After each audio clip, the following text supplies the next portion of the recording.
So, welcome, ladies and gentlemen. Shall we start? We don't have a lot of time, so I'm honored to be able to moderate this panel on shaping newly skilled managers in the digital revolution.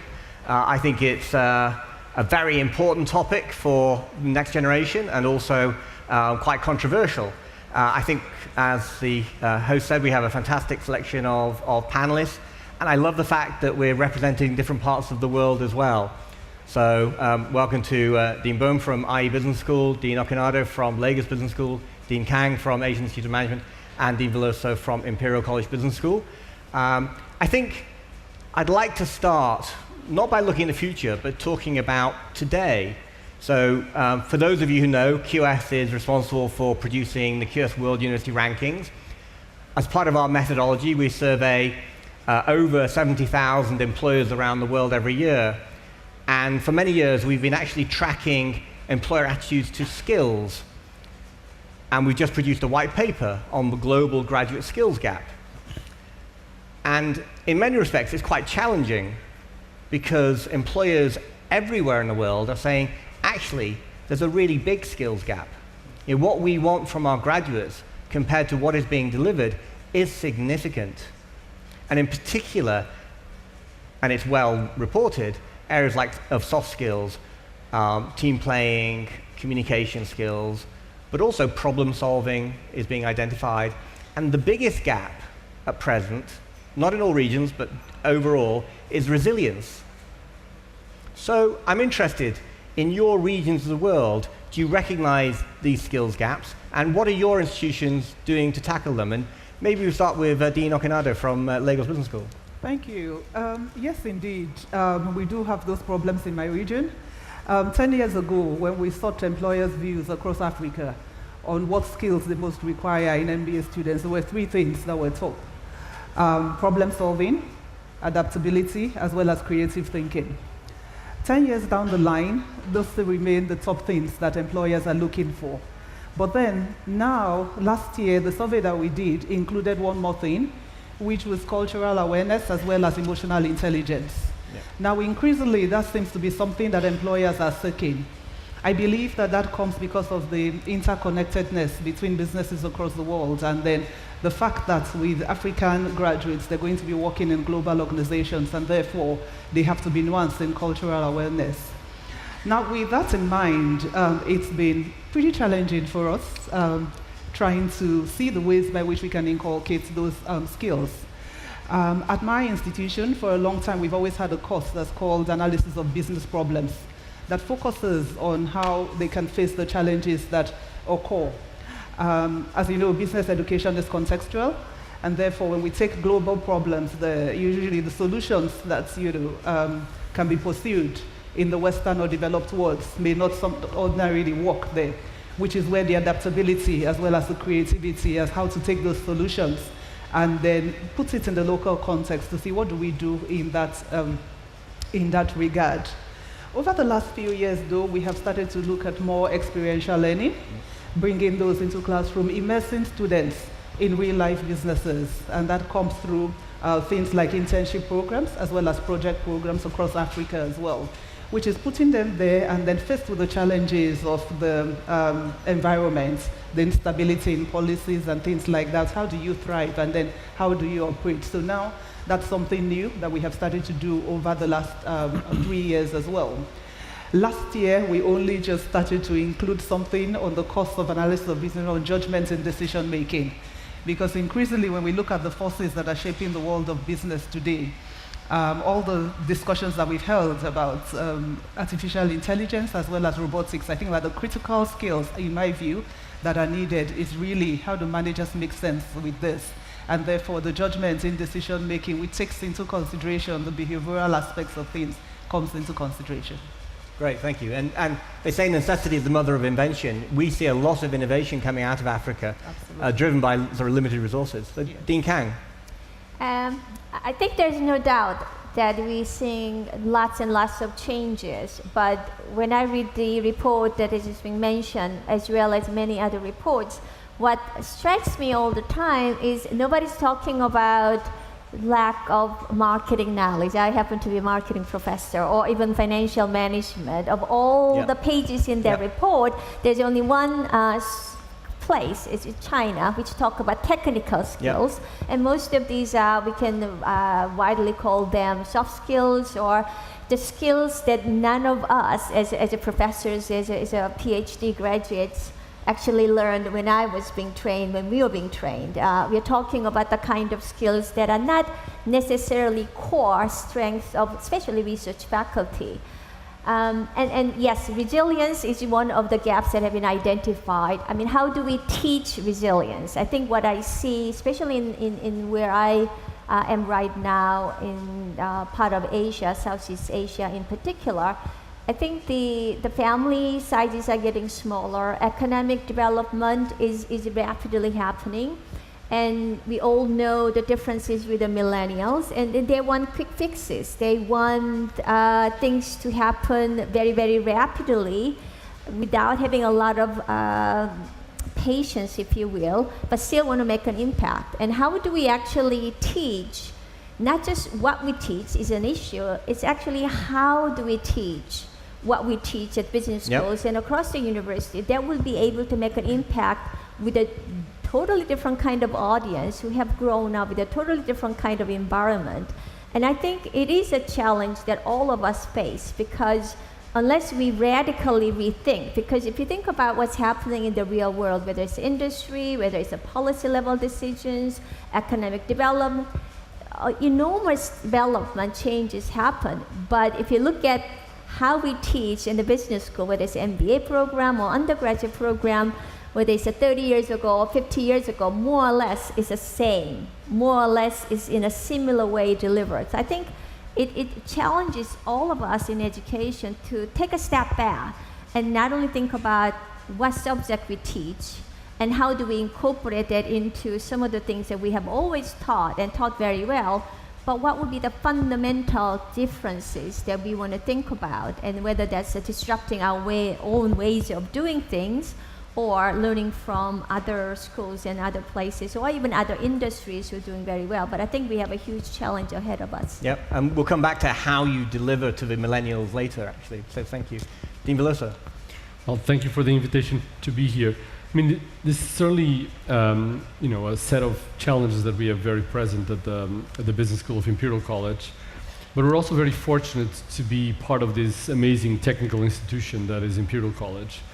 And one of the things that we've been trying to do is to precisely reflect on what can we do to create an environment for learning at the business school that leverages the immense potential and capabilities that we have at Imperial, and that helps tackle some of these challenges, right? So complex problem solving, teamwork, and communication, and trying to innovate around that and try different things. And the general evolution has been to try to create new learning environments that surprises either the students but also executives. We try to do a variety of these initiatives on some of our executive offerings, in particular bringing data, decisions, challenging environments to come to bear. So let me give you a couple of examples of what that means. That means, for example, that we have, as part of Imperial, a data visualization room that is basically a 320 degrees, floor to bottom to ceiling visualization room. So one of the things that we do, for example, with some students and some executives is to prepare problems where they're thrown a bunch of data that they have to analyze, but they also have to find novel ways to visualize that data in a completely new environment, which is this visualization room. The nice thing about that is that even if you've done analysis for a long time, either a consultancy or in a whatever firm, it creates a new environment. And so having to work through in the team to explore that brings out this complex problem solving, this capability to adapt to a new environment and to do things differently. Another example is to take executives to a carbon capture sequestration lab. So we have basically a mini lab for carbon capture sequestration that's part of our chemical engineering department. But what we do is we partner with the chemical engineering to create an environment by which we put managers to understand about risk and decision making in teams and their adversarial environments in this carbon capture and sequestration lab. Why? Because we emulate basically a leak in the lab, and they have to learn very quickly what they need to do, how to respond to that, and to do that as part of a team, right? I mean, these are not people that are used to work in chemical engineering labs, but that is part of that learning environment of giving them minimum information, putting them as a team, and working through that. And it's the whole structuring on how you go about this learning environment that helps develop this complex solving making. And the third example that I will give, that we're trying to do, is to bring design thinking much more into the way that we do education, be it at the graduate level, but also on the executive education space. And why? Because digital transformation is a lot about rethinking how you create value. And one of the things that we want, and this connects to the resilient element that you mentioned earlier on, and that you also has been alluded to, is that we need to make sure that students and executives don't paralyze in an environment where somebody says that, well, the way we create value is now no longer works because the startup has just disrupted that or changing. And we see, for example, the whole design thinking approach is very valuable to create a toolkit so that a graduate, when he's in a company environment, be it a startup or an existing firm, and is faced with a situation like that, he or she has a toolkit by which they can go through this process and try to address and try to solve that as part of a team, right? So these are three examples of how you can bring this, very significant gap in capabilities, but try to create novel learning environments within a school that leverages the particular environment that we have at Imperial College to try to develop these skills in graduates, in executives, and more broadly across the community. That's great, and a fascinating example of interdisciplinary learning. I think many people would agree that derivatives are probably as toxic as any deadly chemical, so teaching managers risk. Exactly, that's a very good analogy. That is interesting. Martin? So let me try to complement a little bit what my colleagues already said, and obviously I completely agree with everything. First of all, I'm answering a question. I think clearly resilience is one of the key skills, key attitudes, I think, that employers are looking for. Completely agree. Some of the other attitudes that you mentioned and capabilities, such as problem solving, working in teams, communication skills, and so forth, I think this is clearly what we see as well in our part of the world. That obviously has certain implications, I think, on what we teach, how we teach, and where we teach, and my colleagues already touched a bit on this. So in terms of what we clearly have to start focusing much more on moving away from trying to just educate them or diffuse or knowledge to developing skills in our students. But obviously we also have to rethink as well the methodologies, the pedagogies that we're using. And finally, obviously as well, where do we actually teach? And here I want to make a little bit the case for not only learning inside of the classroom, but obviously as well, considering the opportunity of finding learning experiences that take place outside of the classroom. The usual suspect would be that obviously when I go through an undergraduate education, not talking about postgraduate, undergraduate education, probably my extracurricular experience is an unbelievably valuable experience in order to be exposed to a multicultural environment, learn this cultural understanding. It might be as well just socializing, communicating, being part of the debating club on having to argue my case, but at the same time taking in the arguments of some of my opponents.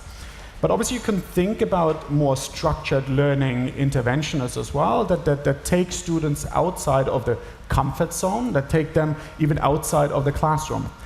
Let me give you one example that we do, because we obviously probably want to touch on a couple of other questions as well, and it's maybe a silly example. What we actually teach our students is how to cook a paella. Obviously what we're trying to do is, similar as Imperial College, leveraging the technology background of the institution. We are in an amazing country where the culinary adventures are amazing, right? So, and one of them is clearly paella. But I think it's a fantastic opportunity for the students to first of all get out of the classroom, to do a paella or cook the paella in a team, which requires communication, teamwork, coordination. It typically puts them in a situation that they've never been in before. They never for sure cooked a paella, or at least in most of the cases, and many of them have never even stood in the kitchen or have any experience in cooking. And finally, I think it teaches something that is the perfect link to what you mentioned about resilience. Because for me, resilience has to do with ambition, but has to do as well with the stamina of standing up again. So it's about failing, and failing over and over again. So the good thing is as well about this paella cooking is, as you have probably never done it before, and it's a little bit chaotic, and you have to do it under time pressure, that you're probably going to fail. So it's not going to be the best world-class paella, right? But it's a great thing, because you learn how to fail, and you learn from this failure and or you learn how to deal with this kind of failure. Does the professor have to eat the paella to score the class? That's So a great at the end, we have an evaluation process by the jury. Is good for me that I had never to be involved in that. So that's a good thing. Cool. I mean, experiential learning is something that came out from the speakers earlier today, and I think comes across here as well. It seems to be a big theme. So my next question is, what is the digital revolution, and what does that mean in terms of the new skills that are going to be required? And Dean Okonedo, do you want to start? Yeah. When we talk about digital revolution, I guess in my part of the world, it's something that we have experienced a lot. In the past, we used to be adapters of innovation. So with something that was developed in the Western world, we will bring it to Africa and then see how we're going to adapt it to the circumstances. But over the last few years, I think that with the increasing knowledge and technological advances, we become innovators. So, things like mobile money, which is alien, in the developed world there, because there's more financial inclusion in the developed world, such things where innovations that came out of Africa in terms of telemedicine and things like that. So we see a revolution across most of Africa that's brought on by technology, and is what I would call the digital revolution, not really a transformation, especially in places like East Africa and across many parts of Africa as well. And then we've also seen disruptors, that technological companies are causing in various industries, including in education. And also in my part of the world, where we were very much based on the traditional schools and the traditional methods of learning, which is the brick and mortar. Now, if we want to think about educating the workforce across the continent, we have to think about the ways by which we can use technology as well as mobile telephony in order to reach those as well. So it's really a revolution. Now, with the students that we're educating, a lot comes into play. First of all, what sometimes is taken for granted in many parts of the world, there's still the literacy level which we contend with across Africa as well, which is critical for how you make use of the technology that's needed for you to learn. So at once we see the potential, but also there are the challenges of increasing the literacy levels in order that people can take advantage of that. So that's the first problem as well. But increasingly, with the graduates or the people we're trying to develop at the business school, we have to look at the world today, we face all those things that are shaping the world of business, but I think the future is uncertain, it's undefined, and yet unknown. And therefore, what is more important is, in the face of these rapid changes in technology, how do we prepare the people that are coming to the business school in order to learn not only how to take advantage, to understand, and how to change rapidly in this regard? That's something that we grapple with, I must admit, because we're trying to inculcate in them the ability to question, the ability to make judgments as well, the ability to change in the face of all those things that are changing, but also the ability to manage people whose jobs will be lost as a result of the technological innovation as well. So that human element is something that increasingly we have to give consideration to. And that leads to a focus on what are the softer skills there. So these things like emotional intelligence, they come into play as well. The communication, they come into play. The teamwork, they come into play as well. So it's a combination of factors that we're bringing in now. Yeah, and you talk about the ability to change, and in the Graduate Skills Gap report, we actually saw for the first time that problem solving was the most important skill for employers. What's the situation in Asia? What do you think are going to be the future skills in Asia? And why do you think problem solving is emerging as like the most important skill for employers? I think we do have perhaps slightly different challenges compared to most developed countries. I think for us, nation building is a very important agenda for not only our students and faculty and researchers, but also corporations and of course government. It is also the issue of inclusive growth. So we decided digital transformation means that we have to transform ourselves. It is probably same at IE and my colleagues' respective institutions as well. It is one of the most frequently asked topics that we cover for corporate clients as well as the government. But we realize that we really need to practice what we preach first.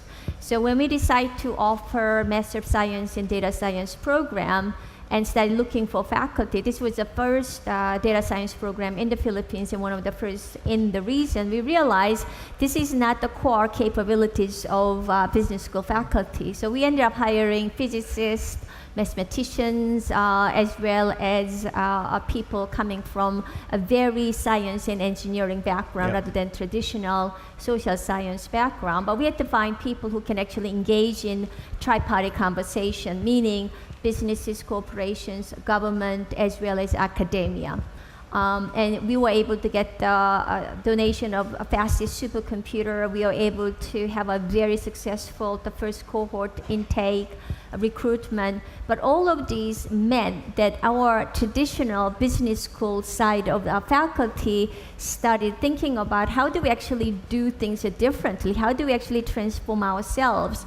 Dealing with the traditional MBA classes and MBA courses and MBA students' mindset. Data visualization is one way, but I think this whole issue of complex problem solving, whole issue of artificial intelligence, the role of machine learning in day-to-day decision making, are we actually educating people only to become redundant because AI will replace the human power in so many areas, especially in areas like accounting. There are a lot of very strong predictions. So I think for me and for us, digital transformation is not just technological changes or even software development. It really is much more comprehensive in terms of change in the mindset, change in terms of willingness to disrupt the way we do things, the way we think about education, the way we think about business school education in general. Yep. And you've touched upon my next question, which I'll direct to Martin first, which is, given these changing skill requirements, and we've kind of talked about big data and how that's impacting,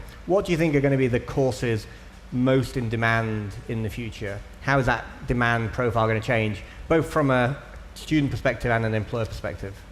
So I think Nunzio, as you said, I think it's a perfect segue into this question, what Jikyeong just mentioned as well. Because I think, just highlighting this a little bit, I think we're going to have clearly three different components, let's say, right? One component is clearly we have to develop in our students this digital literacy. That's going to be absolutely important. They have to understand technology, have to be able to deal with technology. That's absolutely key. What some of the earlier speakers today mentioned as well, the so-called human skills, what makes us truly distinct, what gives us maybe an advantage over machines, or at least complements what machines are doing well, which is, for instance, empathy, innovation, creativity, communication skills, and so forth, right? So that is clearly, for me, the second block. And to link this back to your initial question about problem solving, which has different names to it. It could be called problem solving, it could be critical thinking. I think this is really the key asset. This is really the key skill if we think about it. And obviously we probably need as well courses in that respect, or at least have to think of pedagogies to develop this particular skill. Why is it so important? And let me give you one example from one of our alumni. One of our alumni has just recently been promoted to the position of the chief scientist, or chief decision-making officer, right, for a large multinational insurance company. And actually he mentioned in a conversation that he went to his CEO and said, I think you're mistaken, because I'm not a techie. I don't have a computer systems or information systems degree. I don't really understand this. I don't program. And the CEO responded and he said, no, you're absolutely right. You are the guy we chose for that position for one particular reason. Because we don't need a techie to lead the big data unit, we need someone who actually asks the right question. Yes, all these techies, all these statisticians, information systems guys, the programmers, they're going to help us to find in the vast amount of data the answer to the questions that we're raising. But that's not going to help us to disrupt this industry. This is not going to help us to develop a competitive or maintain, for that matter of fact, a competitive advantage. But the questions that we're asking, this is going to help us to develop the new competitive advantage and set us up for the future. So the CEO said, you are the right guy because you have to ask the right question. So if you ask me what would be the number one skill, what would be the number one course, I think it is injecting the humanities into our degree programs, into the technical degrees, into the business degrees, in order to teach our students how to think holistically, how to see reality through different lenses. Very interesting. Can I just interject there one thing? I mentioned that we studied the first data science program. Half of our students are funded by corporates.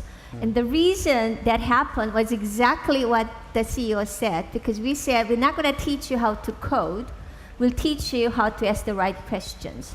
So when we were actually approaching some of the potential sponsors, I said, we will teach all the technical skills, but these are the commanders of the industry who will be able to ask the right questions, have a conversation with the CEOs. And I think it's really important, and it goes back to the subject of how do we look at interdisciplinary issues? Because I'm sure Enase and Martin, you all remember when we were getting PhDs, interdisciplinary research was really looked down. We were taught to be focused, very narrowly focused. But I think what's happening in the world right now is demanding that we actually think together in terms of how we problem solve, rather than just having a very narrow focus. A resurgence of the humanities. Exactly. Cool. But the other thing you touched upon is interdisciplinary, and for Imperial, you've got a history of interdisciplinary teaching. What do you predict will be the sort of courses of the future? I think more of that. I mean, I think we see a demand on both sides. We see a lot more demand on the technical skills, on new sets of technical skills. So, how do people that do programming on the finance side, for example, the fintech, which is a very strong area for Imperial, is a very significant growth area on the demand across the board. I mean, certainly on specialized programs in finance, but also our MBAs are interested in these kinds of things and understanding more analytics, big data. So all that is growing, but the rest is also growing. Sense making out of data. How do you make sense? How do you understand that data? How do you push that on an entrepreneurial element? How do you connect that back to the design thinking that I was talking about? But the other element that for us has been quite important in terms of this digital transformation is really to say that, and it relates to a comment that was made earlier on, which is it's hard to preach if you don't practice. So one of the things that we did at Imperial 5-6 years ago is a very significant commitment to digital education, right? So we created an EdTech lab, and we've really pushed forward and been pushing forward on those capabilities on that space. So that has meant that we launched a global online MBA that is basically all digital. Our executive MBA is blended. We flipped our masters in management. We have a variety of mix of digital and face-to-face that happens in the school in important ways.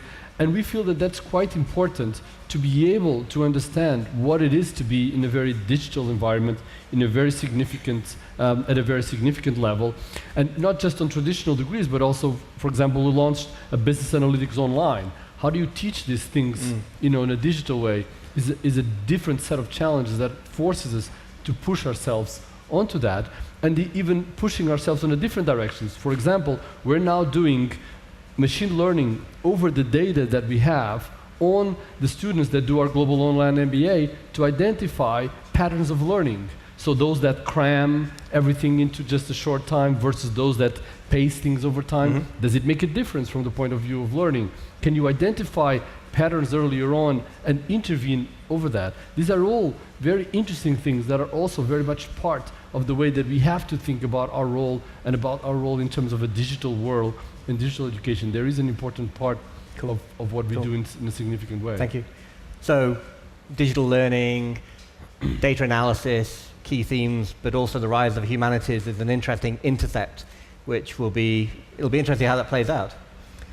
The next question is connected, but actually this morning we heard a lot about artificial intelligence, and the futurist was saying that it's going to change everything. The danger of artificial general intelligence that could be really threatening. How's it going to impact on your education institutions, but more importantly, does it change the nature of the people you should be developing? Because the question that we're answering is newly skilled managers. And I would suggest we should be looking at creating a new breed. And should it be a creative? Should it be will everyone become entrepreneurs? Do we want different kind of leadership skills? I mean, Martin, do you want to start? So I think artificial intelligence is going to have we focused always the entire time about what should we be teaching differently as a response to this digital revolution, but at the same time I think we should become part as well of this digital revolution. And I think here AI above everything has a fantastic or provides a fantastic opportunity. Francisco already mentioned a little bit, you start collecting more and more data, and that data can obviously be used to feed artificial intelligence in order to find the right learning path, for instance. I completely agree as well that artificial intelligence should be used by educational institutions in order to make the learning much more personalized, much more customized towards the specific needs of our students. This is nothing new. We already know for centuries, essentially, that what we should be doing is we should be adapting our teaching according to the learning styles, according to the preferences, but more importantly as well, according to the previous level of knowledge that our students already have. Very often, we are not able to do that right now inside the classroom because we are talking maybe to 50, 100, or sometimes even 500 students at the same time, and we can't take into consideration these different levels of expertise. But the great thing is technology allows us to do that, allows us to customize, to personalize, but at the same time, AI will help us to actually manage this as well. Because obviously trying to manage 500 students with individual levels, individual preferences is such a complex task that human beings or faculty by itself will never be able to do that. So we need the machines, we need AI, in that matter of fact, to actually support us and help us in delivering fantastic education. Yep. And Dean Kang, do you think that Asia has a tradition, maybe not in your part of Asia, but in China particularly, of learning by rote? So they're very good at GMAT. I think China's typically, for years, has had the highest average GMAT scores, even though they're not native English speakers. But can educators flip to creating more creatives, more entrepreneurs, more leaders? And is that the right thing to do? I definitely think so. I'm an eternal optimist, so I'm not worried about like some of our colleagues who think artificial intelligence will take away jobs. I think about new jobs that will be created, new opportunities that will be created. So I talked about our non-traditional faculty who are being hired from physicist background and so on and so forth. One of those faculty members said, this class participation thing that I'm not used to, because they are most used to the labs and so on and so forth, says, I think I can develop an algorithm to be able to help our faculty to more accurately assess the classroom activities. And also he was saying, we can look at the interactions, because sometimes I notice if so-and-so speaks, it always sparks more discussion as to somebody else who might have a very smart thing to say, but discussion stops there. So it's able to incorporate some of the human learnings into technology. And I think these are the kind of minds that we need to have. And perhaps, yes, I think the Asians are typically, I'm Korean by birth, by the way, are not known for creativity. We quite often are very well recognized being able to memorize things and recitate. But I think we can perhaps skip the generation, if you will. And then sometimes it's out of necessity. And there is an opportunity for us not to go make a step changes, but actually make a huge leap. And I think technology, artificial intelligence, deep learning, all of those things provide us with such an opportunity. So I look at the whole field with a much positive, optimistic view. I think it's a very optimistic panel, and that's great. I'm encouraged by that. We are running out of time. I have one last question I'd like to ask, and very quick answers. So QS runs the Reimagine Education Global Awards for the most innovative pedagogies in learning and nurturing employability. We'd be interested to know, have you seen, or do you want to identify one education innovation or edtech company that you think is going to change the world? Maybe I can say this. I would like to be able to say the Asian Institute Management, but we very much a follow at this point. And this is not because Martin is sitting there or Santiago is sitting there, but I would say IE, for me, has always been a role model. They were independent, still is an independent business school, but they decided to move into undergraduate education and became IE University. I don't know if some of you heard about the WOW Room. It is one of the first of such technology being used in the classroom, and I think now we have quite a few other universities and business schools using it, but I think it's always been the case that using technology, looking at new business models, looking at the ways of educating people that are not fixated on the traditional framework. Absolutely. So I definitely like to recommend that you look at IE. So, thank you. Martin, you're going to have to think of something else to talk about now. You can't mention the Modera. So, Dean Veloso. Okay.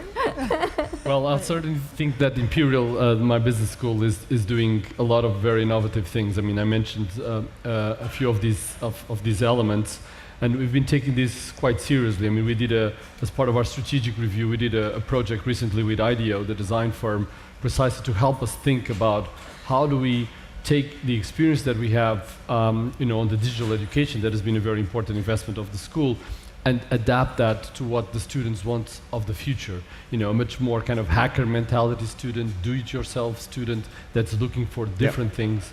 And just to give you one very brief example of that, one of the ways that we're promoting that is to create a very significant learning environment around the entrepreneurial dimension. Imperial is creating a whole new campus in White City that's all devoted to entrepreneurship and innovation. It's going to be as big as the campus that exists now in South Ken, but all directed into this mindset. And the business school is going to be very much at the heart of that, with the idea that you can take this experience and create and put it in that environment. This is just one of the examples of how we're trying to really to do things differently in this experimental. And very quick answers. Yes, I've always been intrigued by the Questrom School of Business at Boston University with the master's program that they run in conjunction with a consulting company, in which the students actually are constituted in teams and work with consultants on real-life problems. I think that just looking at the way that it's run, it develops their creative abilities and the problem-solving abilities because they're working on real-life problems. They're also learning from peers in terms of the engagement that they have, and that's a critical part of the people who are coming into business school today, that most of the learning, they learn from their peers and from one another there. So just working on real-life things there hones the number of the skills that we're trying to instill in students there. So I think that that's quite innovative. Okay. Martin, you have time to think of something else. So, Nunzio, after Jikyeong's comment, I should rather rest my case, I guess. No, seriously, but looking at this a little bit more strategically, I really hope that the next big innovations are coming actually from Africa. I really hope so, and I think there's a huge potential. And there are lots of entries from Africa, and particularly mobile. Fantastic potential, and I think having corporates such as Google move into Africa, I think, is the best sign that this is where the next revolution is coming from. So keep your eyes open for Africa, I would say. Thank you. All right. Well, I think we've run out of time, so I'd like to thank our panelists, Dean Boehm, Dean Okonedo, Dean Kang, Dean Veloso. Thank you very much. Hope you enjoyed it. Thank you.